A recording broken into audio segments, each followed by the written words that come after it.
We are continuing our pre-study on Bill C-23, an act to amend the Canada Elections Act and other acts. This bill proposes amendments to numerous aspects of Canada's electoral law, along with related amendments to the Telecommunications Act, the Electoral Boundaries Readjustment Act, and the Director of Public Prosecutions Act, among other acts. The bill is currently being studied by the House of Commons Standing Committee on Procedure and House Affairs, which has heard from a number of witnesses on certain elements of the bill.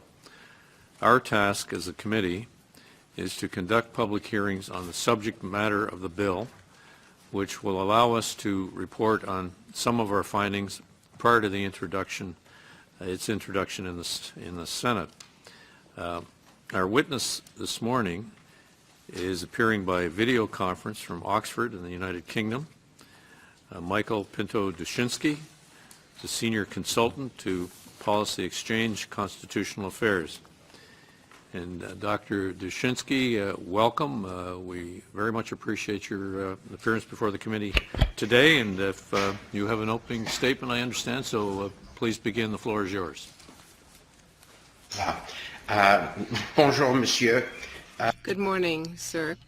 First of all, I would like to thank the committee for having invited me to be with you. I will be continuing in English, though. In order to save time, I will summarize 5 points from my longer written statement, which I hope you will have seen, together with my biographical summary. I will then say a word about the memorandum you've just received from Professor Thomas about the extent of electoral fraud in the UK. Just to summarize, I'm a British academic and have advised on electoral and constitutional matters in my own country and some 25 others.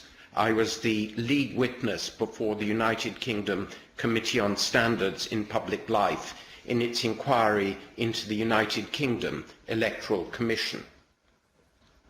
Now, first, United Kingdom experience may provide useful background to current debates about electoral administration in Canada.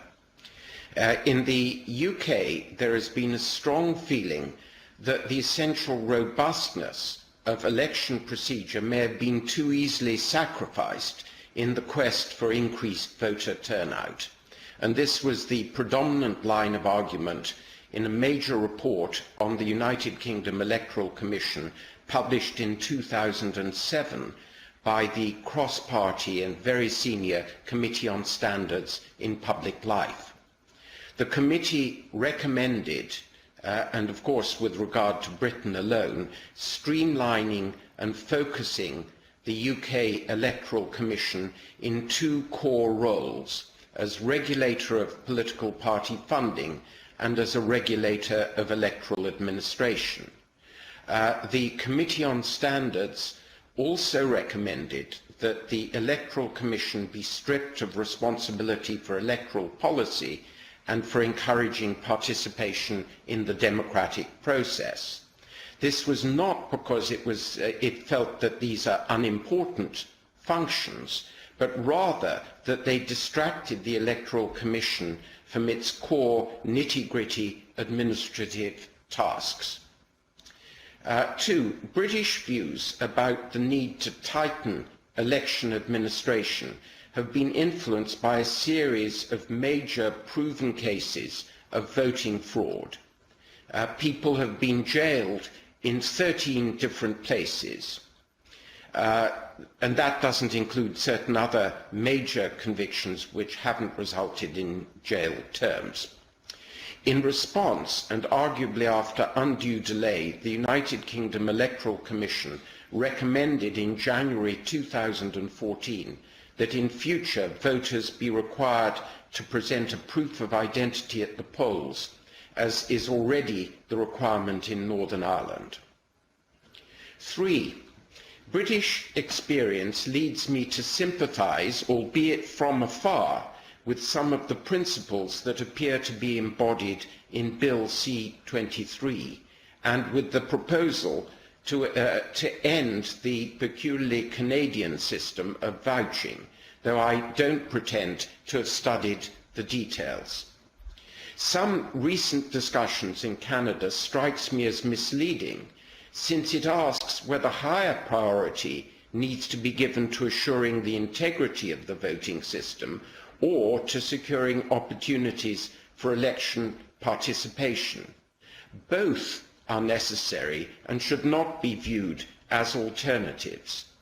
Voting should not be made too hard, but over-casual regulations designed to facilitate voting risk undermining elections themselves. On Canada's borders, officials do not permit someone to enter the country without papers and merely on the basis of being vouched for by someone else. And so in other areas that are arguably no more important than elections, vouching would be considered insufficient. I therefore sympathise with the proposed end to vouching, but with an essential proviso. The government needs to show that there will be adequate measures to ensure that members of marginalised social and ethnic groups retain full opportunities to cast their ballots.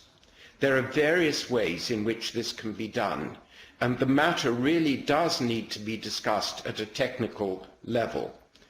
Jean-Pierre Kingsley's input on tendered ballots on the Australian model, on which he's been interviewed on CBC, is certainly a possibility. 5, and last, it is reasonable for the Canadian government to question whether the current remit of Elections Canada is too broad. Separating the responsibility for investigation and prosecution of alleged electoral offences from that of electoral administration makes sense in principle, and there are various international precedents. As I've mentioned, the case for a limited remit for the National Election Management Body has been widely supported in Britain as far as our Electoral Commission is concerned. What I would stress, though, is that the debate about the appropriate role of Elections Canada should revolve around matters of institutional structure rather than personalities. From my work as an academic specialist in the field of comparative election studies, I'm able to testify to the very high international reputation of Elections Canada and its senior officials. When asked by governmental authorities in countries such as Lithuania and Macedonia, where I've been an advisor, when they have asked me to name an electoral management body which could serve as a model for them, I've always answered that it is Elections Canada. Thus, my sympathy with the Canadian government's apparent aim of reducing the possibilities of inaccuracy in the voting process certainly does not imply criticism of Elections Canada. Indeed, I hope that my appearance here today may help build bridges and will encourage positive dialogue. Finally, I wish to add a comment on the note that Professor Thomas has just written about fraud and the Election Commission in the United Kingdom. In his note, Professor Thomas greatly understates the extent of proven voting fraud in the UK, and by so doing demonstrates the danger of complacency. He fails to mention the devastating critique of the UK Electoral Commission by the Committee on Standards in Public Life and the concern of leading UK judges. I can expand on this point in questions if you wish. Thank you very much. Thank you very much, sir.